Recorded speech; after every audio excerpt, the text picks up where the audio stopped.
Good Friday morning to you on this April 15th. I'm just crunching some quick numbers here. Ryan Jesperson with you, John Hicks in studio. And I've just learned some sad news, and I'm crunching some numbers really quickly because I want to be able to make an assertion. Mike Bossy, the New York Islanders great, has passed away. Oh, really? This morning, yeah. I just saw it. Like, I saw it literally. So it's 8:31 Mountain Time. It's 10:31 Eastern. We'll be talking to Supriya Dwivedi from Toronto live in just a moment. A good morning to you. I saw it literally like 8:28. So just we're topping up our coffees. We're putting on our headphones. We're getting ready to go. I see that Mike Bossy's passed away. Oh, wow. Not yet 70 years old. And I don't know the details, and it's obviously sad for his family and for the hockey world.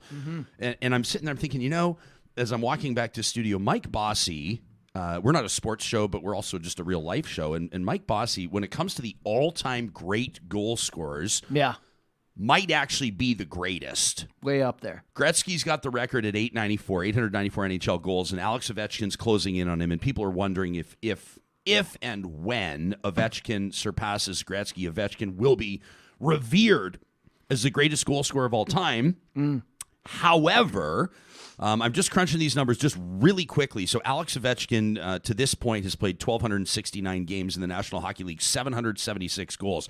Incredible for a goals per game average of .61. Wow. Pretty good. Yeah. .61. Wayne Gretzky, 894 goals. That's the NHL record. And, of course, an astounding, a whopping 2,857 points. Yeah. 894 goals in 1,487 games for a goals per game average of .6, so just below Ovechkin. But you have to take into account that's Gretzky's total to the end of his career. Ovechkin hasn't really started to drop off yet. If he's going to, we'll see. Mike Bossy, in a career hampered by injuries and everything else, only played 752 games. That's it. But still scored 573 goals for a goals per game average of .76. So he's the one. Arguably the greatest goal scorer in NHL history. Wow, that's... Like 50 is a huge deal. 50 goals is a huge deal. Mike Bossy only had one season in the National Hockey League where he did not score 50. Wow. And that's when he scored 38 in 63 games, which is fantastic. So unbelievable. Check this out. In the years he played from 1977, great year, to 1987, played 10 years. His goal total is 53, 69, 51, 68, 64, 60, 51, 58, 61, 38. I'm referencing hockeydb.com. Incredible. So thoughts are with the Bossy family and Mike Bossy, one of the all-time greats, of course, out of Montreal, Quebec. Big loss there. Big loss. We've got a great show in store. Supriya Dwivedi in just a moment. And then later on today, I'm looking forward to this Real Talk Roundtable. Every Friday we bring you a roundtable at 9 o'clock Mountain, 11 o'clock Eastern. And this week, it's National Medical Laboratory Week. Yeah. And we're always talking. Yesterday, we had Dr. Darren Markland. We had Dr. Lenora Saxinger on. We always talk to the doctors. We talk to the researchers. We talk to the scientists in many circumstances. When's the last time that we talked to laboratory? I mean, we're going to be talking to people that work in transfusion medicine, that work in transplants. We're going to talk to an up-and-comer, the president of the Medical Laboratory Students Association, which is going to be great. But these technologists that we're going to be talking to are going to give us a sense of how COVID has impacted them, why their jobs are so important, how they essentially keep the healthcare system running. We're going to be shining the spotlight on people that don't always spend a lot of time in the spotlight. I was just going to say that. They don't get enough shine, I don't think. I'm really interested to hear what they have to say today. Plus, of course, we know that people are going to be joining us. A lot of the little ones have school today. I didn't get the memo.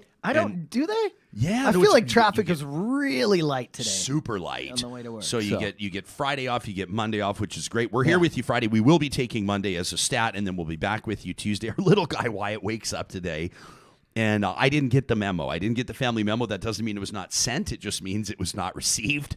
So that's my fault. And he goes, "Hey, Daddy," and he stretches, and I go, "You got to get up, kiddo. It's time to get up." Yeah. I sort of thought he was running late a little bit, and he goes, "Do I have school today?" And I go, "Well, yeah." And his eyes kind of look at me, and he goes, Mommy said I don't have school. And I was like, and then he goes, Mommy, you said I don't have school. And I said, and she goes, you don't, Wyatt. Daddy doesn't know. You don't have school. She goes, you're supposed to be sleeping in, Wyatt, which is a message to me. And so I was, my apologies to Carrie, my apologies to Wyatt, but to everybody else, I suspect that we might have a bit of a larger crew when it comes to those tuning in live joining us this morning, which is great. This show happens because of our amazing sponsors like Bitcoin Well. The team at Bitcoin Well is always, of course, they're busy. They've got this amazing tech team developing software that powers their Bitcoin ATMs. They've got more than 200 of them across the country. They're actually Canada's first publicly traded Bitcoin ATM company based right out of Edmonton, which is super cool. But then, of course, they're also in the business of helping people decide what their best approach is when it comes to Bitcoin, when it comes to cryptocurrency. It's not for everybody. It's not a great fit for everybody. If you have concerns, if you're trying to make the decision, you don't want to miss the boat, but you don't want to miss the mark either when it comes to your investment, your savings plan, whatever it is. I'd never tell you to buy Bitcoin, but if you're thinking about it and you want to go to somebody you can trust, I recommend Benny and his team at Bitcoin Well. You'll find them under the sponsors tab at ryanjesperson.com. Real Talk starts right now. Here's Ryan Jesperson.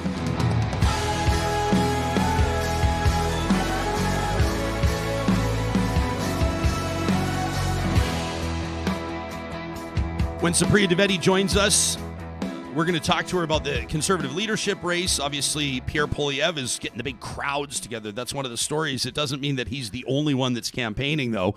Why are you laughing when I bring up the crowds? Just because I feel like I'm sure you'll touch on it, but I'm sure it's all they're talking about is the crowds. The crowds. But is he saying anything there? It's strategy. It's the crowds. Yeah. He's saying. It's the campaign trail. So he's going to be making promises to people. He's going to be talking about what freedom will look like. They want to make Canada the most free country on earth again. I always enjoy these conversations when it comes to the buddies were throwing darts, or when it comes to around the family dinner table, as long as it doesn't bore the kids too much. But I'm always curious to know people that campaign to get Canadians' freedoms back. What are the freedoms that they feel like they've lost?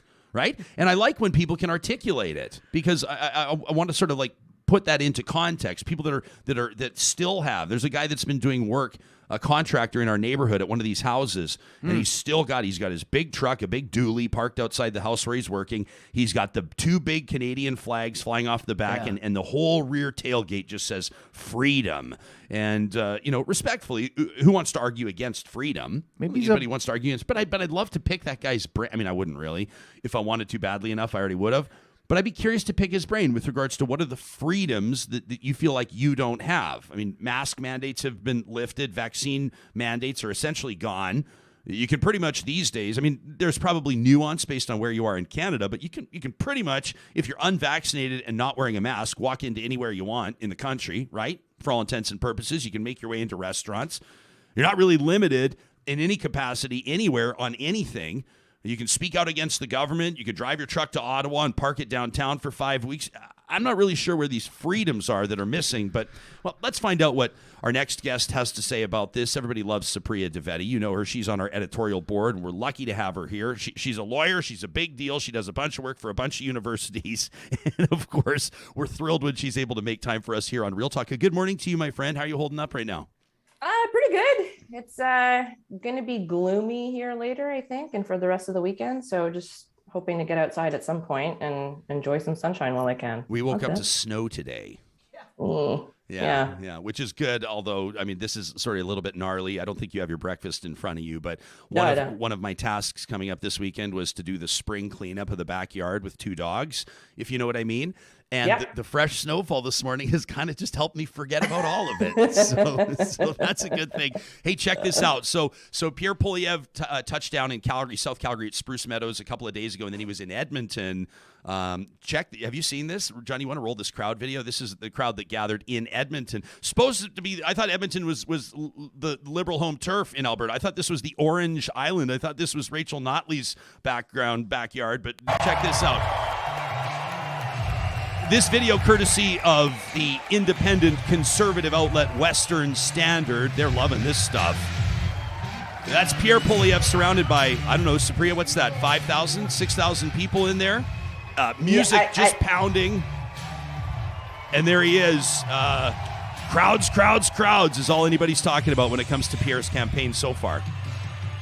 Yeah, and I mean, it's really easy to see why, right? Like, I mean, he had that crowd in Edmonton. There was the crowd, I think, just the night before in Calgary that was equally impressive at like 5,000-ish people, if not more. And so whenever a politician is drawing crowds, people are going to talk about it, particularly the media. And I think there's an excitement with respect to his campaign that you're not necessarily seeing explicitly in some of the other conservative leadership campaigns right now. People hear your political analysis on Power and Politics and other shows, and I want you to analyze this. You've got the Prime Minister's former Principal Secretary, Gerald Butts, who joined us a few weeks ago, having this to say about the campaign itself and the strategy. He says the Poilievre campaign is putting big crowds together because they want the only media story to be big crowds and to starve the other campaigns of oxygen. And so far, it's working out pretty good for them, says Butts. That's quite the crowd. How big is the crowd? Where is that crowd? Why is the crowd so white? And what does that big crowd want? He says at this point, only the noun crowd matters. Is he onto something? Yeah, man, Jerry's a smart guy, right? And this isn't his first rodeo either. I think in either that tweet thread or an adjacent tweet thread, he also made the point that it was very similar with respect to Trudeau in 2015. And that's where when a lot of media attention really started to galvanize and talk about the energy that Trudeau was bringing and the different factions of the, liberal voting coalition he was sort of bringing in. And it makes sense. But to Jerry's, I think, overall point with respect to that's all we're talking about now, I think is a little bit more interesting only because you saw Jean Charest in recent days sort of go a little bit more on the attack, specifically talking about Pierre Poilievre's support of the Freedom Convoy and how, laws and legality isn't a buffet. Like you can't just pick and choose what laws you're going to obey, yada, yada. So I think, that was also a very concerted effort on the Charest campaign's part, obviously, because we're not really talking about, some of the more winking and nudging that Pierre has done throughout, not just, the Freedom Convoy, but throughout his career as a politician to conspiracy theories and the like. But, crowds matter when it comes to the optics and the momentum of a campaign that you want to project. And, the other thing is that I've seen a lot of people being like, well, just because they're crowds doesn't mean they're going to vote for him. But it's like, come on, like there's not some like backwater B team running Pierre's campaign, right? Like he has a very smart team of people around him. For sure, they're collecting the data of like every single person that's walking into these venues and are following up and ensuring that, they're going to either purchase a membership and then, subsequently vote for Pierre. So I it'll be interesting to see, how this shakes out. Still a lot of time. They don't vote till September, but right now Pierre's got he's very clearly the front runner. How would you characterize the messaging of his campaign at this point? He's talking a lot about freedom. He wants to restore Canada as the most free nation in the world. He's talking a lot. He's really, I think, we talked to Linda Steele about this earlier this week, tapping into the rising cost of living across the country, which is a very real thing. You're looking at 5+% inflation. Housing costs are out of control, including in your home city. So would you evaluate his messaging as effective? It's still relatively early in the campaign. Can you put your finger on maybe a key issue that each of the significant candidates have touched on? Is there enough of a campaign identity for Mr. Poilievre, Mr. Charest, even Patrick Brown, Dr. Leslyn Lewis? So I would say probably Pierre and Jean Charest have the most distinct sort of campaign vibes to them. With Pierre, it's very clear that he is simultaneously able to tap into the heart and the core of the conservative base, as well as, and you saw that with his housing video, tapping into younger anxieties and, younger folks with respect to bringing them into the conservative fold. I mean, I don't know a single millennial or Gen Zer that isn't concerned about the cost of housing. Likewise, if you speak to, boomers who have millennial children who are unable to purchase a home, it's very, infrequent that you don't hear them also complain about the cost of housing. And so it's interesting that that's the sort of play that he's doing. And I think it makes a lot of sense. The Charest camp, this week was also somewhat novel insofar as, he came out with a childcare plan. And it's, I mentioned it's early days, the Conservatives don't vote until September. And, just a few years ago, it would have been unheard of for Conservative leadership candidates to be talking about housing prices, right? As well as childcare, because it was only a short while ago that the Conservative talking point about high housing prices was simply like, oh, these are just entitled millennials. They should just drive out further. It's because they just want to live in these urban cores, and, they're too spoiled. They should drive until they qualify, right, so to say. And like with childcare as well, it's like, oh, well, we're just going to cut people a check or give them back their money and then they can figure it out how to do it. And, now it's sort of the landscape has changed. And that was what I find really interesting about this. Yeah, I saw a tweet. I thought it was, people are talking about, affordability and cost of living. And somebody pointed out that Pierre Poilievre's made it pretty clear that the national child care plan might be one of the first things to fall if he was prime minister under his leadership of the Conservative Party. If he were to be able to form government, somebody said for a lot of families, that's going to have a big impact on affordability and not in the right direction. And I thought that was a valid criticism. It might at least be something that Pierre Poilievre would have to answer to. It'd have to dissuade people from becoming too concerned about that, because that's the type of thing. I mean, you see people tweeting about it all the time, people talking about it in their parent groups and their parent circles going, our childcare all of a sudden just got cut in half. Yeah. And for a lot of families, that's a huge deal. And that would be a valid concern that people would have across the country once that starts to become part of the mainstream conversation.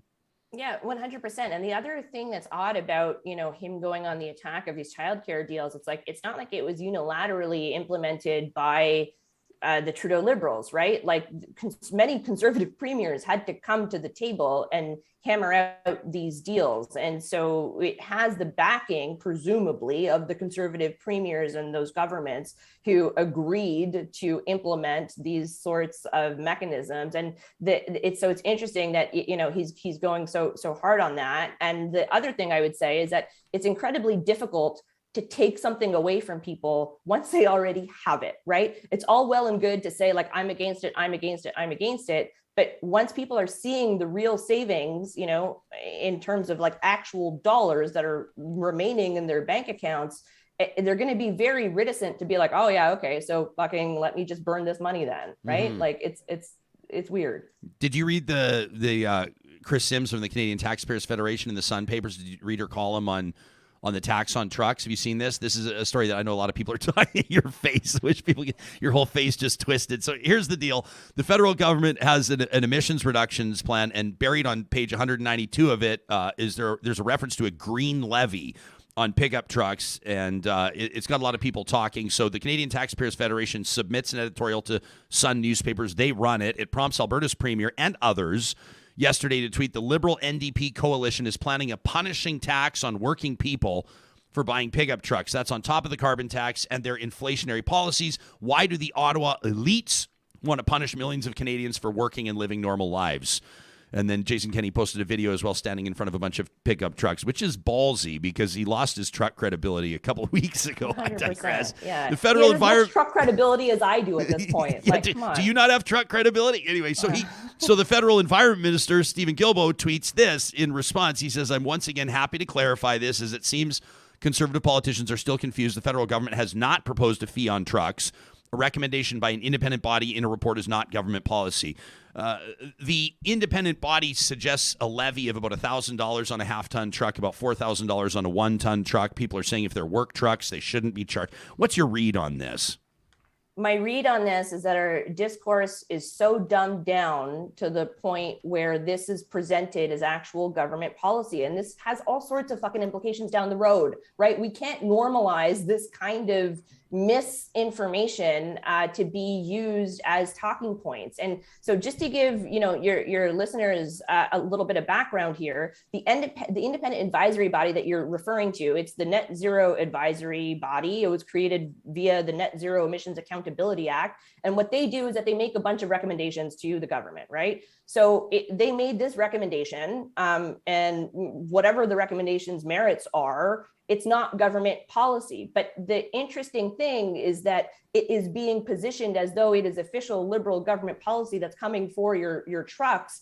And that's a lie. It's not a mistake. It's not less like massaging facts. It's a lie. And we need to be able to call things that are lies, because when we don't, it just muddies the discourse to the point where, there's no real objective truth. And that is incredibly problematic. And, the other thing that I would say to liberals about this is that you put up that tweet that the environment minister put up. I think he went on a couple of tweets. He may have even screen grabbed something that Pierre Poilievre at some point had, come into my feed, where he screen grabbed it and was like, this is just disinformation. Like, okay, like it is, but you also can't fall for the bait every time conservatives are going to do this, because as the Liberals go forward with, an online harms bill that will presumably tackle the problem of mis and disinformation, we're going to get into it in a way in which it's going to be framed as a liberal advantageous policy when it's not, right? Like,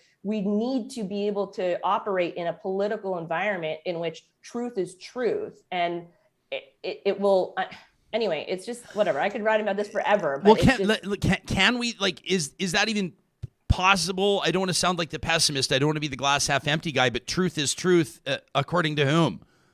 Yeah, I mean, I guess, but like, truth is truth, right? Like, this, we could go back and forth just being like, well, isn't truth truth? I don't know if truth is truth, but like, it's just one of these things in which all political parties will do spin, right? And sure. Like the leftist parties do it all the time. Right-leaning parties do it all the time.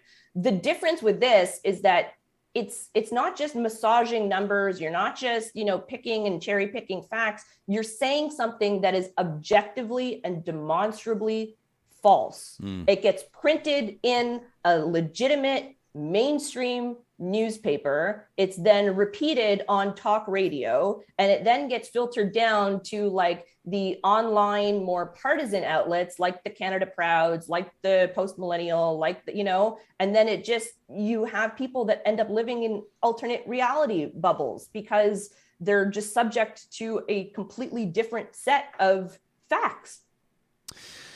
The conversation around COVID right now is an interesting one and a difficult one, because numbers-wise, number one, what are the numbers? This maybe brings us back to truth is truth, because there's not as much testing anymore, and there's certainly not daily briefings anymore. I was talking to John just a while ago about if you think back 6 months, Supriya, I guarantee you could have told us I could have said how many people are in Ontario ICUs, and I guarantee you would have got it within 5 or 10.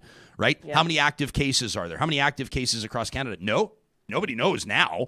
But we do know it when you talk to the medical professionals. They say the numbers are arguably, depending on jurisdiction, worse now than they were back in December. We talked to Drs. Lenora Saxinger, Dr. Darren Markland yesterday. If people missed it, the ICU doctor, the infectious disease doctor, with some great takes and some really straight talk, some plain language about how this is impacting Canadians right now. How is this kind of laissez-faire approach to COVID, where a lot of people, quite frankly, are just moving on? I mean, I had a truth moment yesterday where I divulged to the audience. I had one of those "am I the asshole" moments where I looked around in a drugstore in the Canadian Tire, and I'm not wearing a mask. The person to my right is, the person to my left is, and I'm going, what am I doing? Like, I guess I just kind of got used to going into a restaurant, not having a mask. Mentally, I'm ready to flick the switch, but it's not over, and we want to have this real talk. How is that impacting what's going on in Ontario? I know you guys are, a couple months away, like beginning of June is the deadline for a provincial election. How's that factoring into conversations in Eastern Canada? I mean, look, the Ontario government basically decided that they were going to roll the dice with this wave by, hoping, I guess, that access to medication like Paxlovid, for example, early into an infection, plus the protective effects of vaccines would do their thing. And, there is some hope and optimism with respect to at least wastewater surveillance. It's not entirely clear because it is kind of a noisy data set to begin with, but there is some, reason for optimism here, but we're completely missing dropping the ball when it comes to issues post-infection, long COVID, post-COVID complications, how it already exacerbates, existing conditions that people may have and then, present to the hospital afterwards. There are at least a few hospitals in Ontario that have already, paused temporarily, again, non-emergency surgical and other medical procedures. Like all of this has knock-on effects that we're just pretending is not going to happen or is going to go away. And then the other, aspect to all of this that I think we're sort of missing is that this virus is going to continue to mutate. So as much as we let it proliferate and as much as we, allow for rampant, unchecked community transmission, we're just allowing it to fuck us over more down the line. Like I get it. Hospitalizations and saving the healthcare system was like our one, true North Star that we wanted to avoid. But we also have to consider other mitigation efforts like cleaning indoor air. How many places have you been to, Ryan, that have actual proper HEPA filters or other filtration or have the CO2 monitoring, right? To tell you what the air quality is. Like wearing masks, I get it. It's annoying. But if you're in a large indoor public space, it does cut transmission. Wearing masks in schools, like that helps, right? With transmission. It helps with making sure that people don't get sick. These are all low cost, low barrier things that we can do to just protect one another. And I get it. We're all sick of it. I'm sick of it. You're sick of it. But it's just, this is our reality. And instead our politicians, and to be frank, like a lot of our public health leaders who have, parroted what the politicians have been saying, have led us to this place where people are over it because we were basically told that as long as we got our vaccines, that was somehow going to singularly get us out of this thing. And that was always a really myopic and dumb way to go about it. Yeah. I think about faith communities today, too. There's kind of this intersection this time of year where you've got people observing Ramadan, Passover, Easter, and you kind of wonder what that might mean. Bisaki, if you're, right. If you're, there's a lot of stuff going on. There's going to be a lot of people getting together in homes in tight spaces. Let me ask you a personal question. Like, what's your mask? Like when you're driving around town, you've got your little one with you. Do you have an N95 hanging off the turn signal in your car? I mean, are you always wearing one wherever you're going? Where are you at right now with it? Yeah, I mean, if I'm going into like a grocery store, if I'm going into the pharmacy, and I'm bringing her in, like she has a little kid N95 on. I have an N95 on. She's also too young to get vaccinated though. And I've mentioned this, like I don't expect everyone to have my sense of risk tolerance because I do have I live in a household that's a higher risk. My daughter's unvaccinated. My husband has an autoimmune condition, and my in-laws also live with us. So don't follow what I'm doing if you think it's too strict. So I think everybody needs to sort of adjust their own risk tolerance to what their household risk is, and that's fine. But it's also you're putting the onus on business owners who would perhaps like their patrons to remain masked to have to deal with like asshole anti-maskers, right? And for people to give them a false sense of security. And so I hope everything is okay, but it'll be interesting to see how things go down the line. Yeah, it's cool to see Dr. Bradley Martin chiming in right now. He's watching us live on YouTube as we speak. He was on the show a while ago. A real talking physician out of beautiful Hinton, Alberta. Supriya, not sure if you've ever passed through there.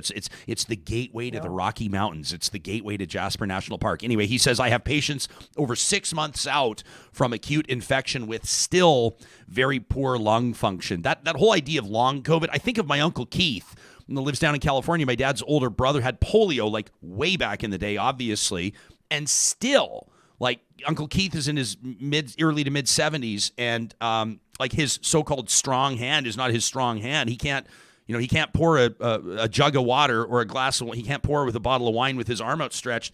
65 years probably removed from polio infection. That was kind of like that generation had an understanding of the longer term impact of some of these diseases. We're talking about long COVID now. We talked to the so-called long haulers or those that are living with long COVID. We've had a few on the show. And they paint a picture for us, but really, we're still too early to really understand the implications of what that's going to be.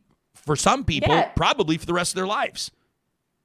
And that's messed up that we're just like, let the virus go, because the more it infects people, even if it's a small percentage that end up with post-COVID complications or long COVID, if that number is big enough, the absolute number ends up being quite onerous on our healthcare system. Mm-hmm. Let me ask you before you go, we always appreciate your time. We know everybody wants to talk to you. Elon Musk wants to buy Twitter. He owns 9% of it right now. He said no to joining the board because your ownership's capped at 15%. That's the theory anyway, as to why he didn't want to be on the board. He wants to buy the whole thing for just over $40 billion. Here's what a few people have to say about this. I just cherry-picked these off my own Twitter feed. A couple local opinions and then one from another pretty prominent rich dude. Corey Hogan, co-host of the Strategist podcast, also a member of our editorial board, says, as of 3:17 p.m. Eastern yesterday, Wall Street's verdict appears to be that Elon Musk is full of shit. You could see that Twitter's stock price was dropping there. Here was another one from Aaron Hoyland, who joined us on the show a while ago. Says we need to be crystal clear that when people like Elon Musk say Twitter needs more free speech, what they mean is that the completely inadequate rules that are in place to protect people from hate speech and harassment are too much and need to be eliminated. And the owner of the Dallas Mavericks, Mark Cuban, love him or hate him, said, my conclusion, Elon Musk is fucking with the SEC. His filing allows him to say he wants to take a company private for $54.20 a share versus his, quote, I'm considering taking Tesla private at $420, funding secured. The price goes up, his shares get sold, profit goes up, and the SEC is like, what the fuck just happened? That from Mark Cuban. Generally speaking, take it wherever you want. What do you make of this offer from Elon Musk to buy Twitter? He has too much money. Like, I don't know, man. Like, if you have billionaires that are just like looking to figure out how to get to Mars and are trying to figure out how to buy up platforms so that they can, ultimately control the kinds of speech that they want to do, then it's just like, do something better with your time, do something better with your money. I mean, my understanding is that as of either late last night or early this morning, it's essentially been rejected, or at least has been presumably rejected. I don't know if the official deadline or whatever has passed, but like, it's so dumb, right? And it's like, we're just living in the dumbest friggin' timeline. Like, I don't know if you saw Elon's earlier tweet, I think it was like either earlier this week or last week, where he was like, should we remove the W from Twitter? It's like, you're fucking 50 years old. Like, you're a 50-year-old man. Like, come on. And you're making titty jokes? Like, geez. But it's like the guy that's sending rockets to space and leading the charge on EVs is making titty jokes, to put it into perspective. Like the guy that might be, can he be president? He wasn't born in the States, right? He can't be president. No, I don't think he can be president. No, he can't. A buddy of mine is convinced that The Rock's going to be president, that Dwayne Johnson's in line to be president. I can see that one happening, not Elon Musk. I don't know. Canada might have to build a wall if Elon becomes president of the United States. Have a great weekend, my friend. It's always so good to see you. Thanks, Ryan. You too. Yeah, you bet. I should mention, I'm happy to announce that Supriya's agreed. She's going to be our first official recurring guest. She's going to be joining us. This is her time slot. Hey. Fridays, 8:40 Mountain, 10:40 Eastern. We're going to check in with Supriya Dwivedi every single week for her no-nonsense, intuitive approach to issues and stories that Canadians care about, and I'm super excited about that. I saw a note on the live chat. I think it was Daniel said that he went into it's Daniel. He says, I went into the barber. They didn't have masks on. I had mine, and I don't think I'll go back. So there's going to be people where, some businesses are going to be making those decisions, whether it's they want to keep their staff safe, protect their staff, or it's policy, procedure, what have you, concerned about what certainly their clients or customers are going to think about it. And then other businesses, I mean, obviously, I guess one of the good things about running your own business is that you make your own call based on what you think your customers want and what you think is the right move and the signal or the message you want to send. Is that something on your radar, Johnny? Like if you're going into a business or if you're bringing your, like, say, for example, the barber or the grocery store or the dry cleaner, whatever it is, if they are or are not wearing masks, would that dictate whether or not you'd return there as a customer? I seem to think, and I like that most restaurants I've been going to and the barber are all wearing masks. And like we said the other day, sometimes I forget now because people are so free. I walk into places. I walked in somewhere the other day and felt kind of like you, the asshole in the middle. And that, but I've always got it in my back pocket. I grab it, bring it out. So. Yeah. Feels like kind of a transition out phase. But if you talk to healthcare, we're about to talk to 3 healthcare professionals. in our Real Talk Roundtable. We'll open with this. They're not coming on to talk about masks, but they're also just real live humans that have real live lives. And so we'll ask them about it in just a second. First, I want to remind you that this is a great time of year. When people think of spring, you think of new starts and fresh beginnings, right? Maybe turning over that new leaf or starting a project that will bring you fulfillment. Why not start your search for that fulfillment, to ramp up your qualifications, to open new doors at Athabasca University, Canada's online university with world-class accredited online programs. Check this out at athabascau.ca. You can check out the courses, the programs that offer you the flexibility to learn at your own pace on a schedule that suits your lifestyle. Whether it's healthcare, it might be artificial intelligence, maybe it's human resources, maybe it's geography. I mean, whatever. Athabasca University, the reason they're drawing thousands of students from across the country is if you want to hammer down and finish a semester's worth of work in 1 month, you can do it. If you need to take 6 months off to help your parents with something, to give yourself a mental health break, you don't fall behind. You're operating at your own pace at athabascau.ca. Our friends at the Dairy Queens of Northwest Edmonton and Sherwood Park would like me to announce from the rooftop that the Very Cherry Chip Blizzard has arrived.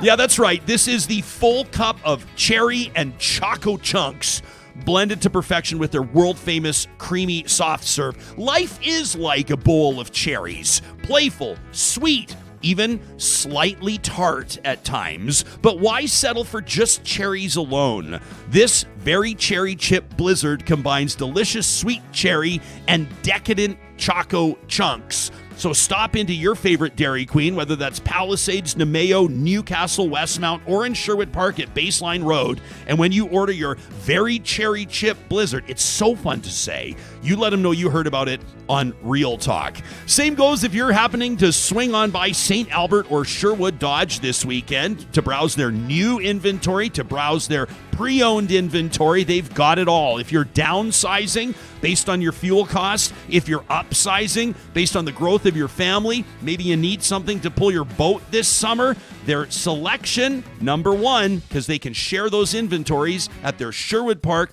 and St. Albert Dodge locations. You can tap into them. Do your search online before you see them in person by visiting the sponsors tab on our website, ryanjesperson.com.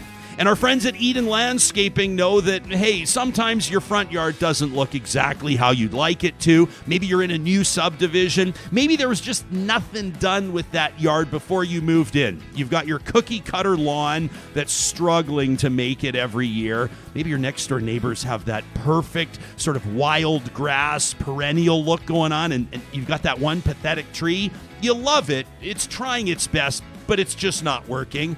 Now's a great time to visit landscapeedmonton.ca and ask them more about their urban butterfly yard approach. Think beyond just a front lawn. Bring back the purpose to your yard with Eden Landscaping.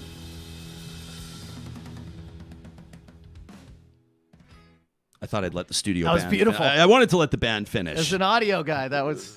Yeah. You did your job today, right? Well, and you could tell I looked to you, made eye contact for your approval. And the band doesn't want us talking over them all the time, right? Yeah. It's National Medical Laboratory Week. It can be tough to stay on top of all the weeks, right? But this one jumped out at us because, of course, we do know that we're into year 3 of a pandemic. We're into the 6th wave of a pandemic. And we spend a lot of time talking to researchers, talking to scientists, talking to doctors, physicians, ICU docs, infectious diseases doctors, just like yesterday. But you know there are so many professionals, quite frankly, behind the scenes that have been keeping our healthcare system afloat. They've been keeping it functioning, not just over the past couple of years, but before that as well. So what do we look at? What do we celebrate? What do we observe? What do we need to talk about or learn more about as part of this National Medical Laboratory Week? In this week's edition of our Real Talk Roundtable, I'm thrilled to welcome 3 medical technologists who are going to give us some insight into the profession and tell us what this pandemic experience has been like for them. Shawna Gawreluck is a graduate of the University of Alberta's Faculty of Medicine with an undergrad Bachelor of Science degree in medical laboratory science. She's worked in transfusion medicine as a laboratory technologist for 15 years. Can't wait to ask her about that.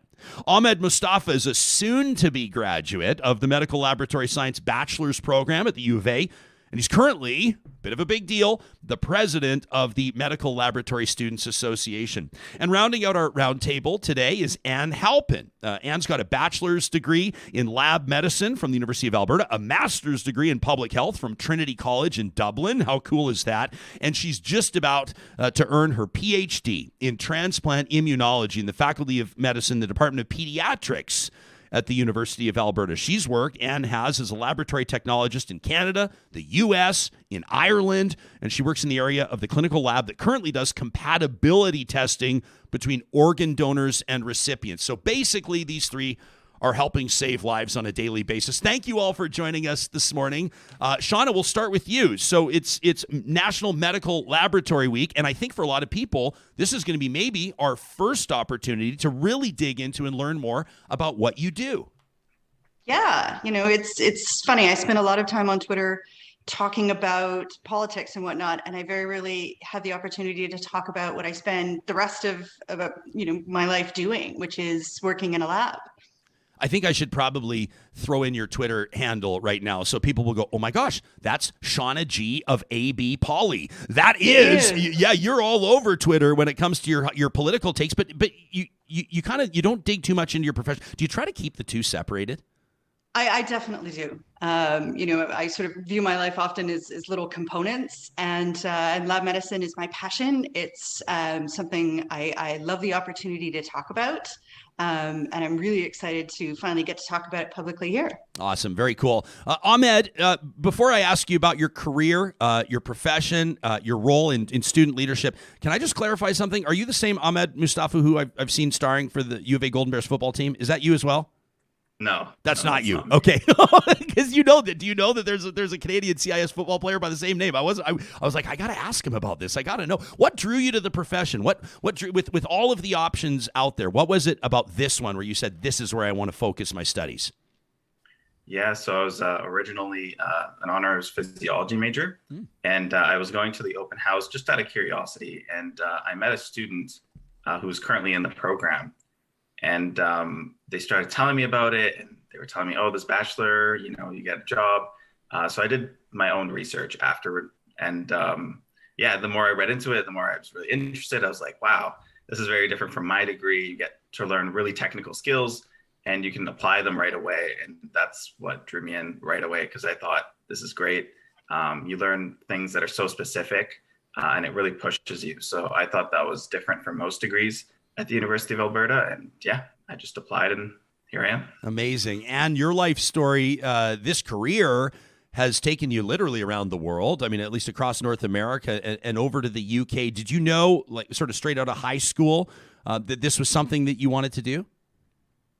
Yeah, I did actually start this career right out of high school, in the sense that I went from grade 12 right into the bachelor's program at U of A in lab medicine. And I really haven't looked back. It's been a great way for me to see other parts of the world, to work in healthcare in a way to give back and support patients. And I, much like Ahmed, I felt like I wanted a degree that also was a profession immediately. So I just love the field that I work in, and I hope that maybe today our conversation will inspire a few other people to think about it. Yeah, well, and for sure, I think it'll help people better understand exactly what lab technologists do. And then when we're talking about, I mean, Anne, you're earning your PhD right now in transplant immunology, and you're currently working to test compatibility between organ donors and recipients. When it comes to medical work, or when it comes to work in life in any venue, it doesn't get much more important or significant than that, right? I mean, it's a sensitive area for sure when it comes to donors. Oftentimes you're dealing with families at a very difficult time of their life, but you're also talking to recipient families and recipients who are receiving a whole new lease on life. Can we talk about the fulfillment factor there? Yeah, I mean, in the lab, one of the struggles in the lab is we don't see patients directly a lot. And that means that we're a bit invisible behind the scenes, as you said in your introduction. But I have had a lot through my PhD work and some other outreach, had the opportunity to meet families, donor families, patient families, caregivers, and it is most certainly very rewarding and fulfilling to think that, from the lab perspective, that we are a part of that team that supports transplantation, which of course is supported by all areas of the lab, not just ours. Yeah. Transfusion, chemistry, hematology, the drug level testing, everything. It's all of the lab supports transplant in every way. And I appreciate that you don't just take for granted that the majority of us have no idea what goes into an organ transplant, right? We have no idea how many people would be involved, how many things could go sideways, how many boxes have to be ticked. Shawna, over the years, you've obviously had a chance to get a pretty good sense, I would imagine, not just on your own work, but on the work of the people around you. How has COVID, how has the pandemic changed your work environment, changed maybe the stresses, changed the workload? What impact has it had? I think I've talked about this before in that prior to COVID, nobody knew what I did for a living. And then during COVID, suddenly everybody was assuming that I was doing it wrong. We, as a profession, hide behind the biohazard doors. And the most common aspect that people see of the lab is the phlebotomist who draws their blood, and then their physician afterwards who gives them their test result. And nobody sort of thinks about all of the work and the detail and the people that are behind that, that big blank wall from A to B. And so, when COVID hit, suddenly people were talking about lab testing and talking about PCR testing and how do you do this? And so suddenly my profession went from being the forgotten middle child of medicine to suddenly everybody talking about it. Which was both fantastic because, any opportunity that we have to talk about what we do is certainly appreciated. But then to suddenly have all of these people with, who had never been in a lab, who had never, worked with the equipment that we did, that didn't understand, the background and the training and the education that we have, suddenly talking and insisting that we, were somehow not qualified or didn't understand the specialized testing that we were performing. Ahmed, you're in a 4-year program, is that right? Yes. Yeah. So, and is this your last year? Yeah, I'm graduating this April. Wow. I'm doing my exam in June. Yeah. Oh, wow. Congratulations. Yeah. That's a really exciting time for you. Before I ask my original question, are you in a position where, I don't want to jinx you, but do you kind of, with regards to jobs and to the employment landscape, is this the type of field where you have a ton of opportunity? Do you have a chance to kind of step right into a job? What does the prospect look like? The prospect looks very good. There's been quite a shortage that's been exacerbated by COVID already. So as far as it is for jobs, we're all pretty excited, and there's lots of opportunities. So yeah, opportunity wise, it's great. Yeah. So you've had through the course of a 4-year degree, I mean, at least half of your time has been through a pandemic. How has that shaped your understanding of what your job will be, or how has it shaped maybe even your conviction that this is what you wanted to do? Did it have an impact? Yeah, as far as our training goes, for our first year in the program, actually part of it was cut. So we did lose a bit of that technical aspect in some of our courses, but we made up for it during our clinical year. And the way they did that was that they cut out a lot of unnecessary, or not necessarily unnecessary, but extra experiences, which took away from that, all those things that we got to learn, but it also fixed the stuff that we kind of missed. As far as that goes, we wish that we had a bit more experiences sometimes, but we're happy that we came out of the program technically competent. We're able to challenge our exam, and we're just happy that we're done at this point because we're ready to graduate and work in the field. Some of the email, we appreciate all the emails to the show, but some of them, and in particular the message we receive from high school students that tune in, and I always remind them that they're without a doubt on the path to valedictorian and beyond. If you're listening to Real Talk in high school, you know what's up. But there is a young faction of our audience that's super engaged, and you're in a unique position, certainly not just as a soon-to-graduate student in university, Ahmed, but also president of the Medical Laboratory Students Association. When you look around the SA there, who do you see? Like who is drawn to this career field, to this field of study? And what do you think are some of the qualifications, or what are some of the character traits that make for a good future lab technologist? Yeah, I'd say the biggest one is being willing to learn and to push yourself, and understanding that being a medical lab technologist is really about lifelong learning. You're going to change careers, you're going to change disciplines, you're going to learn about a lot of things, and things change. The technologies change. You're going to learn manual methods, you're going to learn automated methods, and you're going to learn about things you probably never heard of before. So keeping an open mind, going into it knowing that you're going to learn a lot, and it's going to be really rewarding. It's going to be challenging, but in the end, it's all going to be worth it. Yeah, very cool stuff. And did you notice a difference when you were working in the U.S. or working over in Ireland, and then the work that you're doing, obviously your career here in Canada? Are there like dramatic or at least demonstrable differences between how the job is done, or what did you notice with regards to those three different type of work scenarios you were in?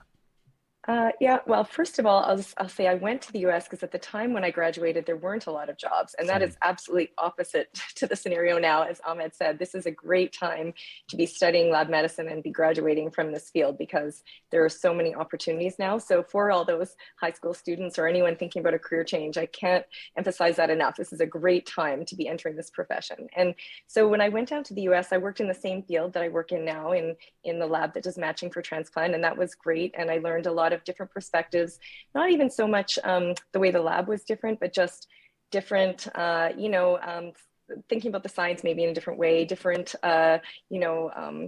training ability, different ability to go to different meetings and conferences. And when I lived in Ireland, I actually worked in a totally different area of the lab. I worked in the chemistry lab. So that was very enlightening, because then I was, wow, I have to dig deep and pull out all my chemistry knowledge and apply that. And also just living in Ireland was great.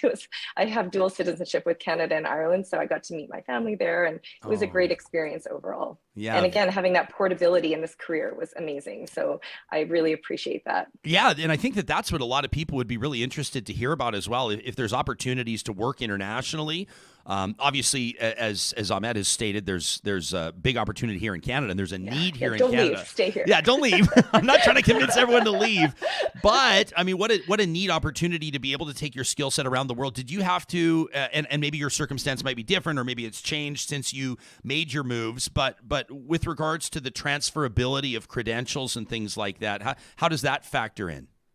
Yeah, I've written 4 different licensing exams throughout my career. So definitely you do have to consider that if you're moving. And I think even working in a very specialized area of the lab. So, there's so many different parts of the lab, and we all contribute to healthcare in our own sort of ways. Shawna works in transfusion medicine. So if you need a transfusion, you better hope that, you're relying, you just know that you're relying on that expertise, as opposed to many, I'm not sure where Ahmed's favorite area of the lab is, but there's microbiology, there's pathology. And so, for me, I've written exams specific to my area of the lab, which just gave me extra confidence and knowledge to do the job that I do every day. It was just a choice that I took on. Oh, very cool. Ahmed, do you have a favorite area? Do you know yet, or are you still waiting to see? Yeah, I have 2. I have hematology and transfusion. Those are the ones that I'm really going for. So what is it about those 2 that draws you in? So both of them have both manual portions and automated portions, and they really vary from their day-to-day work. So with hematology, you can be working on an automated machine where you're running cell blood counts and differentials, but you could also be reading the slides themselves and looking through a microscope, or using a hemocytometer, where you're counting the individual cells in a microscope from a CSF sample.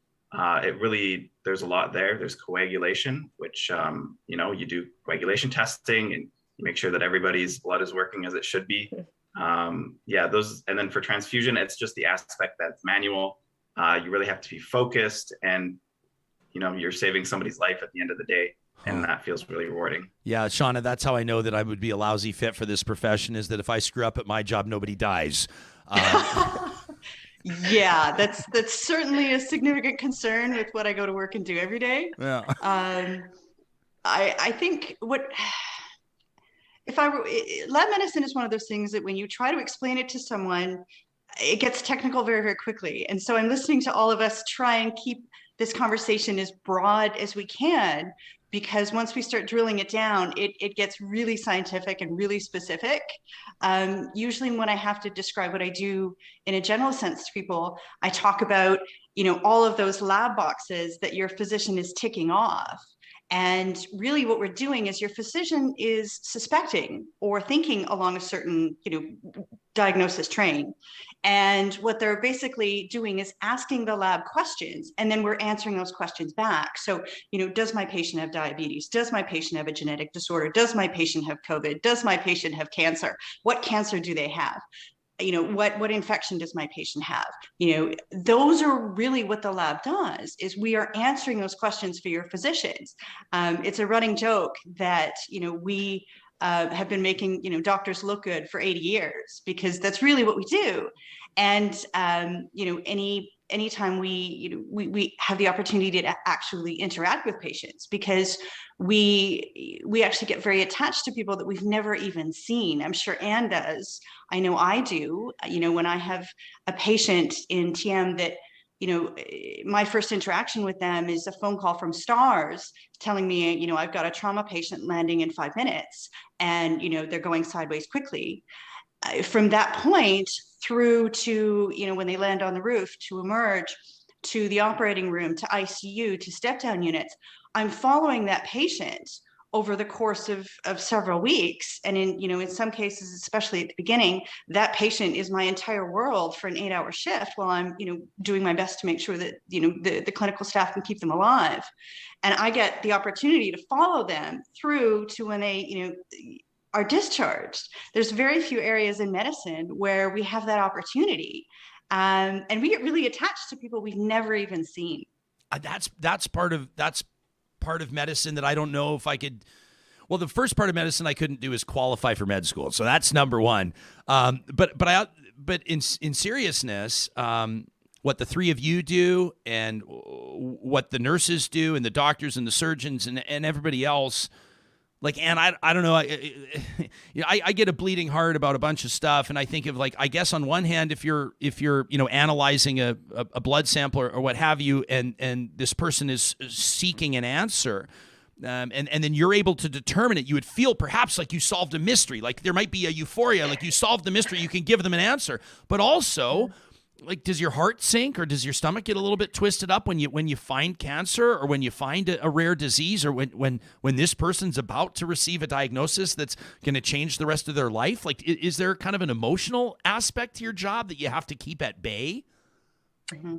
Yeah, absolutely. I mean, we'll do, say, an antibody screen to someone's being listed for transplant. So then we're involved in our area of the lab where we test their sort of barcode of their immune system so that we can do that matching piece. But also we're testing them to say, are they going to be hard to transplant? Do they have a lot of antibodies? And when you look at a new patient being listed for transplant, you think, oh gosh, this patient's going to have to wait a long time. That you do feel that. But then on the flip side, when that patient does get an offer that's compatible for them, and I don't even know this person, but I feel so excited for them, like, oh my gosh, this person's coming in there, we're doing their cross match to test the spinal compatibility, and now they're going to get this opportunity, and they're in the same building as me, and they're having this life-changing moment, and I'm part of that, and that is kind of exciting for sure. Yeah. Shawna, have you experienced that as well? I heard you react to the question. I think depending on where you work, I mean, TM, and organ transplant and whatnot, we get that sort of reward a lot. And it's interesting that you bring that up. I can remember being a student like Ahmed during my clinical year, and was working through hematology. And as Ahmed, referenced, we do a lot of work visually looking down a microscope. And I look over, and there's one of the techs, and she's literally crying into her microscope. And the reason she's doing that is she's the first person to look down the scope and realize that she's looking at a pediatric patient in full AML. So a particular form of pediatric hematological cancer. And she's crying because she's trying to report this, and she's the first person to know, and she knows what that means moving forward. So sometimes it's very difficult to be the first person to know something. Sometimes it's very rewarding. It's sort of two halves of the same coin often. Yeah. Ahmed, is that something that they cover in school? Like, is that, do they talk about the human side of it all? They do talk about the human side. And one thing that they focus on is that you actually want to keep aware of the human side. It's not just another patient, because we're not seeing them. Sometimes it can be easy to get detached, but really it's really about focusing about the other human on the other side, and giving it your best attention, your best work for every sample, for every patient. There are supports. They always tell us there are supports. At some point you do get used to it, and you recognize that this is your job and you're actually helping them. The fact that you find something is actually a good thing, because you're allowing them to get treatment and hopefully, get better soon. But in terms of how to deal exactly with a situation like that, I don't think they've really covered it extensively. But we've all seen a slide that kind of shocks us, maybe even scares us a little bit at first, but we do know that this is valuable work, and it's important for the person we're doing it for. Oh, it's literally life-saving work. I mean, it's amazing. I just dropped in on our live chat, and there's a bunch of supercharged political questions that I'm not going to ask to any of you, because part of showing up, Real Talk Roundtable should never get you canned. And so, but we do have some really, I mean, unless you want to, but we do have some great comments here from Amber, who says, my best friend received a heart transplant 11 years ago. People like this saved her life. Thank you for your passion for your job. What about this? Jillian is a teacher, and she says, I'm disappointed with how little practical lab experience happens in schools here. She says a lot of the types of equipment, chemicals that she used when she was teaching chemistry in England are banned in schools here. Do any of you have insights? I mean, maybe even with your own kids, with regards to the quality or the depth of the learning that's being done in maybe junior high and high schools? You're both laughing, Shawna and Anne. It's been, I've got teenagers, so does Anne. It's been a really long time since I've been in a high school science lab. Sure. I'm laughing because I full disclosure, I didn't like science labs in high school, which is funny. Considering what we did. I think it's because high school science labs are sort of, there's a disconnect, right? That there, you don't really see the practical aspect, and even university, general chemistry and general science labs, not a big fan. Lab medicine is different because it actually has a purpose. Every science teacher is probably rolling their eyes at listening to me say that. But obviously education funding, is a whole other discussion, which I don't know if we're really prepared to have. Only you know that, Shawna.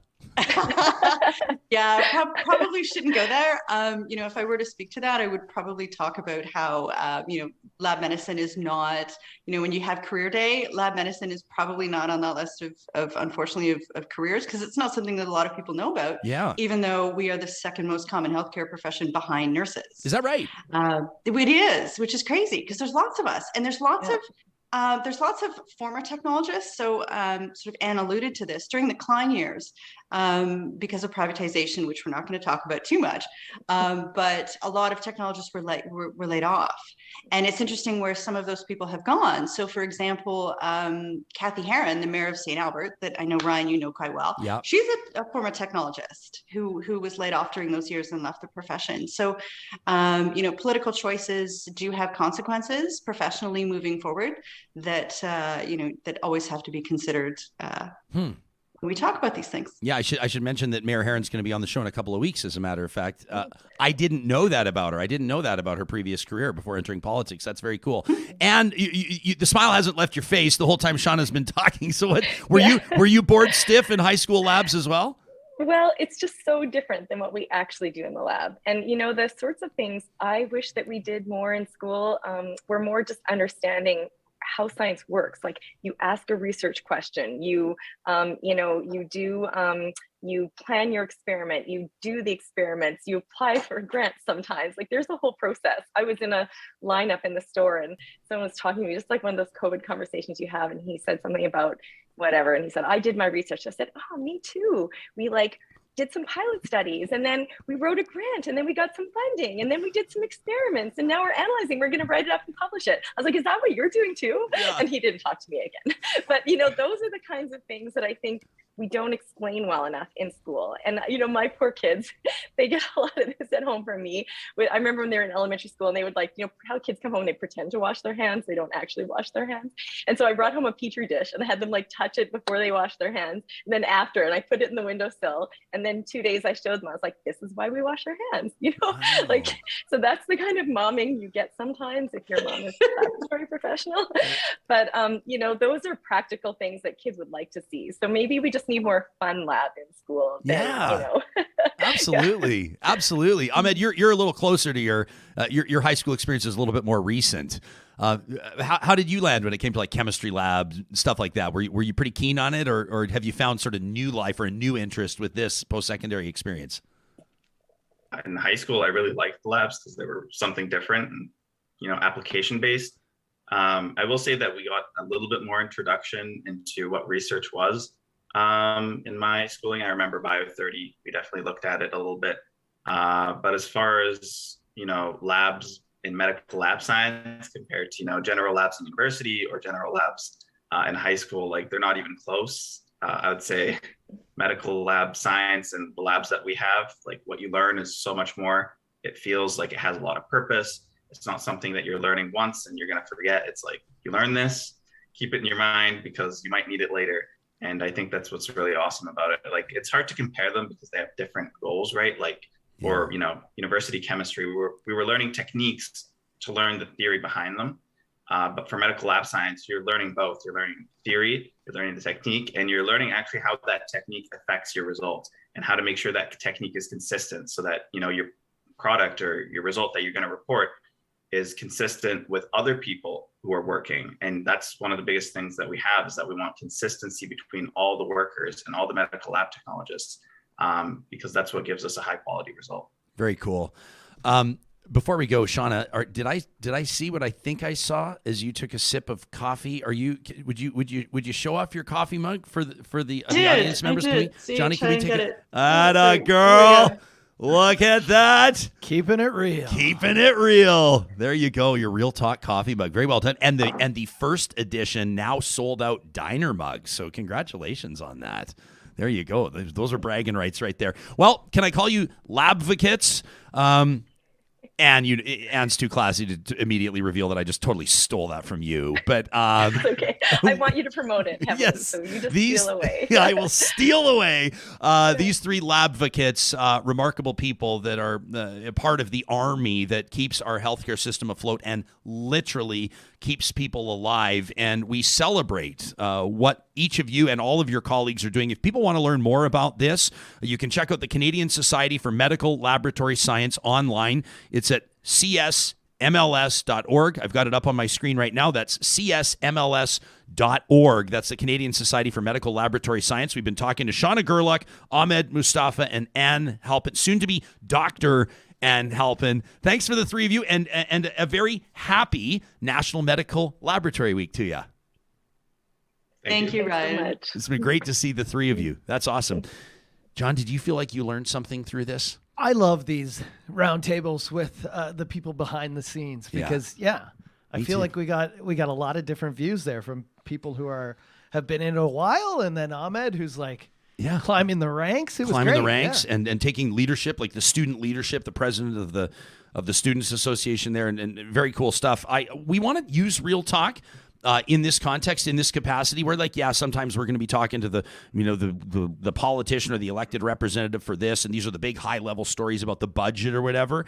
But also when we talk about the pandemic and we talk about COVID, or we talk about things like organ transplantation and policy there, or blood transfusions or blood donor campaign, or there's a million angles we could take on this.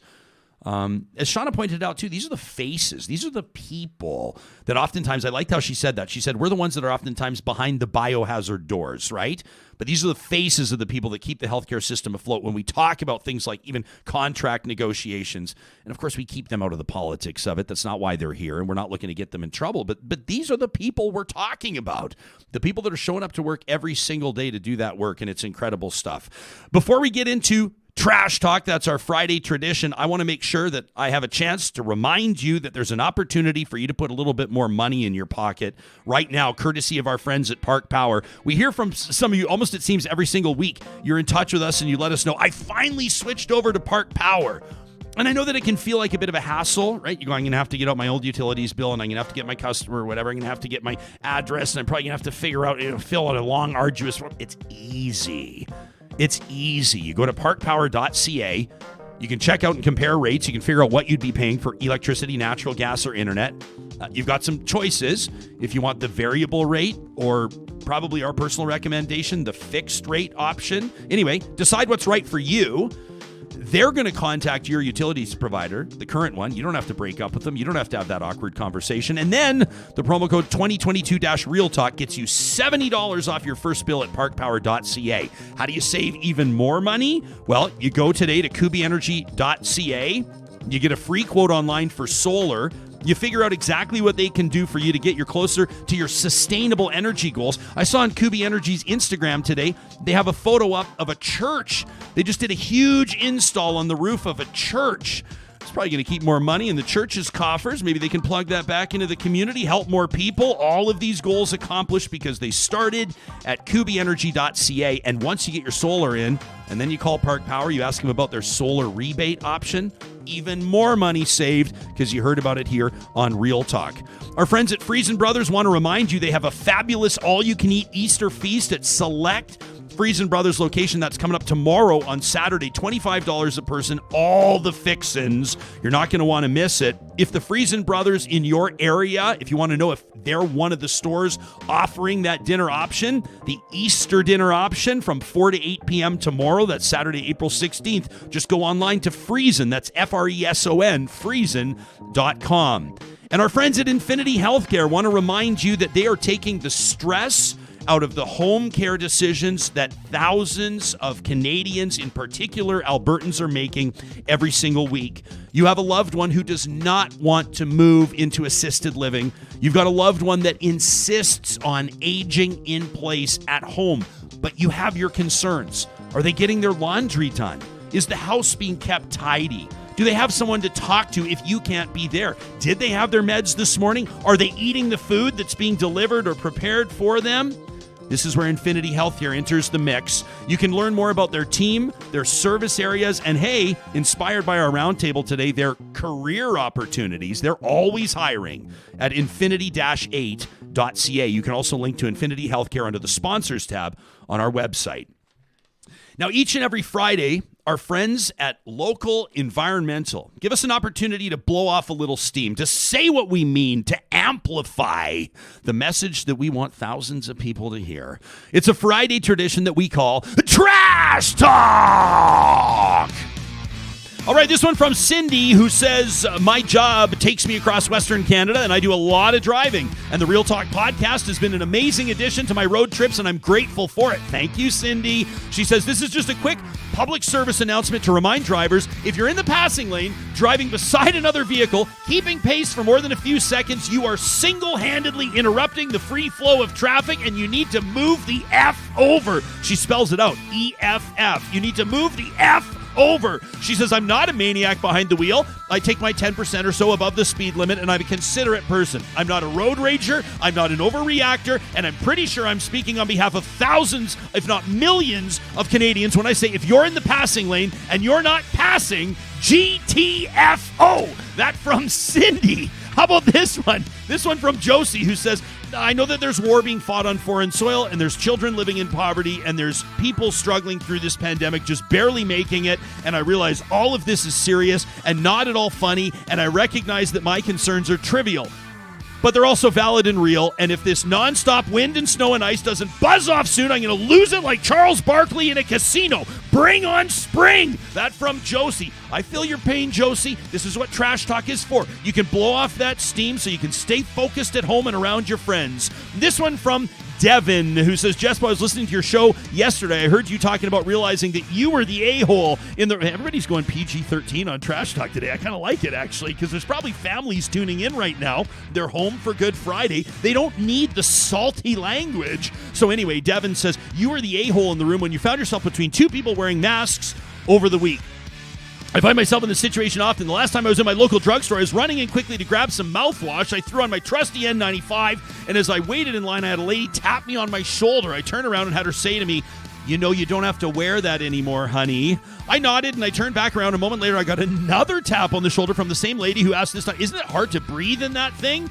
So I told her I have no problems. She said I can't stand them. So now I'm getting a bit annoyed, says Devin. He says I could lay into her about how I'm trying to set a good example for my kids. I could let her know my grandfather's immunocompromised or how I still don't feel safe being out and about just yet. But why should I have to? Why am I being made to feel like the a-hole in the situation when cases are on the rise again and the flu's out here wreaking havoc too? Have we learned nothing over the last 2 years? Have we forgotten to simply be kind to one another? At the very least, realize we all have different stories, lives, and different reasons for wearing masks? I'm going to wear mine, says Devin, until I find a comfort level that I'm okay with, until my family feels safe, until I can meet with my grandfather and not worry about killing him before his 90th birthday. Happy early birthday, Gramps. Devin says, be kind, wear a mask, or don't. I'm not out here bothering folks about their life choices, and I don't want to be hassled for mine.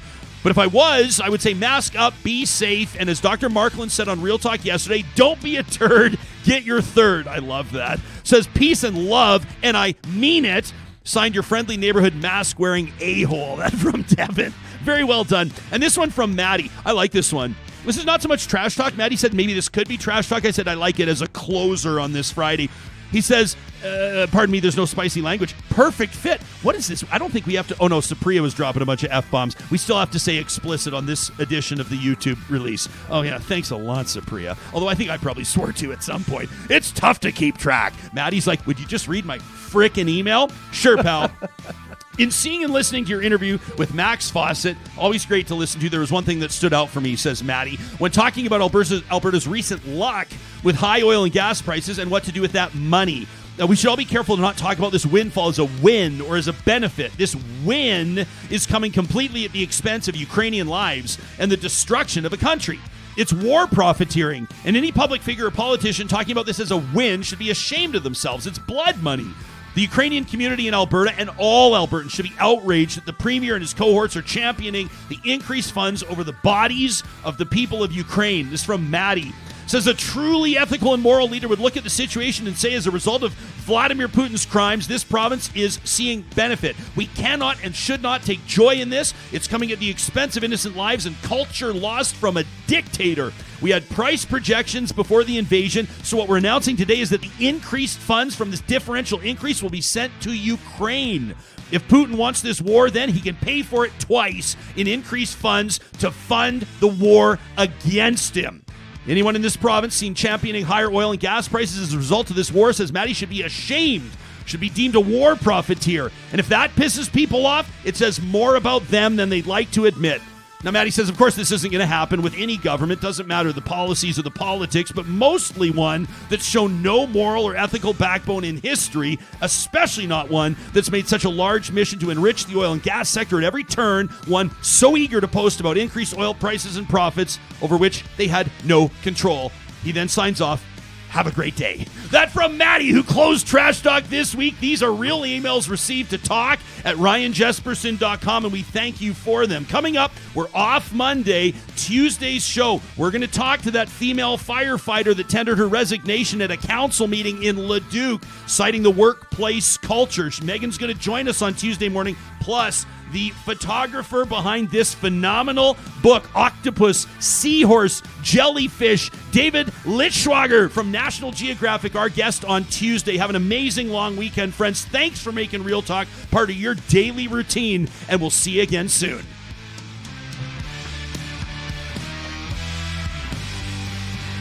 Technical producer John Hicks. Managing Director Josh Dunford. Account Coordinator Tanya Franklin. General Manager Katie Cook-Chivers. Website design Mike Johnston. Voiceover by me, Carrie Skelton. Real Talk's editorial board is Supriya Dwivedi, Ahmed Ali, Ann Castleman, Corey Hogan, Harmon Candola, Catherine O'Neill, and Chris Henderson. Member Emerita Julie Rohr. Real Talk is recorded in Edmonton, Alberta on Treaty 6 territory, the traditional and ancestral territory of the Cree, Dene, Blackfoot, Saulteaux, and Nakota Sioux, home to Métis settlements and the Métis Nation of Alberta. Real Talk is the flagship property of Relay Communications Group Incorporated. All rights reserved. For more, check out ryanjesperson.com.